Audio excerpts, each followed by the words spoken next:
મિત્રો, તમને ગેસ, છાતીમાં બળતરા અને જમ્યા પછી પેટ ભારે લાગે છે, સવારમાં પેટ તમારું સાફ નથી થતું, તો આ વિડીયો તમારા માટે છે.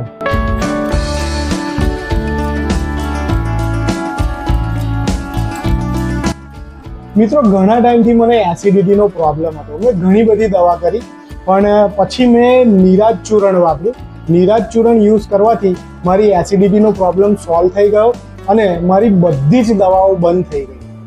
મિત્રો, નિરાજ ચૂર્ણ છે ને FSI એપ્રુવ છે, લેબ ટેસ્ટેડ છે અને એનું જે મેન્યુફેક્ચર થાય છે ને બહુ જ હાઇજેનિક રીતે થાય છે. મિત્રો, કહેવત છે ને કે જેનું પેટ સારું એનો દિવસ સારો. તો મિત્રો, મારે તમને કહેવું હતું કે હું એક ટ્રાવેલ બ્લોગર છું. મારું ખાવાનું ટાઈમિંગ, પછી રાત્રે સૂવાનો ટાઈમિંગ બધું જ ડિસ્ટર્બ થઈ ગયું હતું અને એના લીધે મને એસિડિટી અને કબજિયાતનો પ્રોબ્લેમ થઈ ગયો હતો. પણ નિરાજ ચૂર્ણ યુઝ કર્યા પછી મારા બધા જ પ્રોબ્લેમ સોલ્વ થઈ ગયા છે. તો મારો એક આ સારો એક્સપિરિયન્સ હતો એ મેં તમારી જોડે શેર કર્યો.